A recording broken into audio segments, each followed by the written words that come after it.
Dans sa mission de lutte contre le blanchiment de capitaux et le financement du terrorisme, le JABA a initié des forums pour partager les informations sur ces réalisations et les défis auxquels il est exposé avec ses États membres.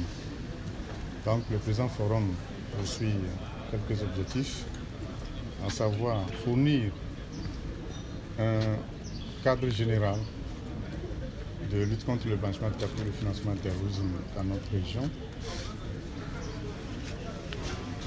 exposer les différentes réalisations en matière d'évaluation mutuelle et surtout les résultats enregistrés par les États membres du JABA. Engager les parties prenantes de notre communauté à une synergie d'action afin d'assurer une mise en œuvre effective et efficace des mesures de lutte contre le blanchiment de capitaux et le financement du terrorisme. Et surtout, assurer une forte coopération entre les acteurs engagés dans cette lutte afin de pouvoir éradiquer le terrorisme à travers l'assèchement des sources de financement. Donc voilà les objectifs essentiels poursuivis par ce troisième forum des parties prenantes de la CEDEAO. Je voudrais sur ce sujet prendre les missions du JABA une à une. D'abord, en matière d'évaluation mutuelle, je voudrais souligner que le JABA a fini le premier cycle des évaluations mutuelles depuis les années 2013-2014 et a entamé le deuxième cycle des évaluations mutuelles depuis 2016 avec le Ghana.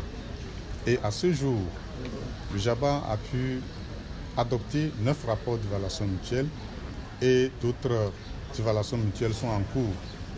Il faut reconnaître que cela n'a pas été fait sans difficulté, d'autant plus que le JABA a un déficit criant de personnel dédié aux évaluations mutuelles. En dehors également des évaluations mutuelles, le JABA conduit les études et recherches d'écologie pour comprendre les risques auxquels nos États membres sont exposés en matière de blanchiment de capitaux et de financement du terrorisme. Et plusieurs rapports ont été adoptés.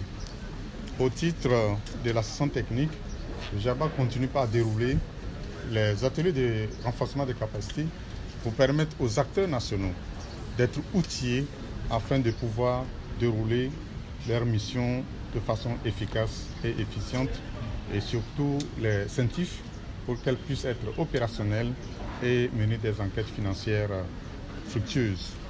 Et au titre de la coopération, le JABA dynamise la coopération entre les États membres du JABA et entre les États membres du JABA avec leurs homologues étrangers.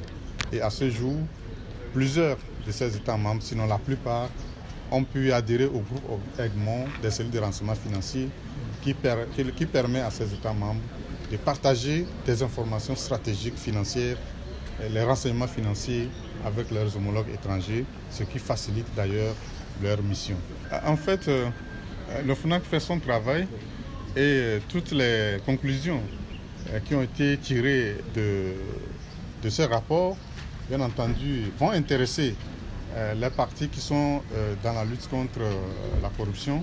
Et je pense que les autorités compétentes pourront se saisir de ces conclusions et mener des actions conséquentes. Absolument. Mais le Sénégal est bien entendu l'un des meilleurs élèves du JABA et dans tous les compartiments de la lutte, dans tous les aspects de la lutte, y compris la corruption, le Sénégal fait des efforts, même si ce n'est pas une lutte qui est facile, mais le Sénégal continue à faire des efforts pour atténuer, sinon éradiquer ce fléau de corruption. En fait, le JABA n'a pas la police. Le JABA, à travers les rapports d'évaluation mutuelle et les rapports de suivi, ne formule que des recommandations pour permettre à ces États de prendre des mesures pour corriger les lacunes qui ont été identifiées dans ces rapports. Mais au niveau du GAFI, le GAFI a un mécanisme qui lui permet d'inscrire les États sur la liste grise. Et c'est une mesure qui est contraignante et qui oblige les États à faire des efforts pour remédier aux insuffisances qui ont été identifiées dans les rapports d'évaluation mutuelle, dans leurs dispositifs de lutte contre le blanchiment de capitaux et le financement du terrorisme. Et c'est ça qui fait que les États vraiment continuent à déployer tout ce qu'il faut pour mettre en œuvre les mesures efficaces de lutte contre le blanchiment de capitaux et le financement du terrorisme.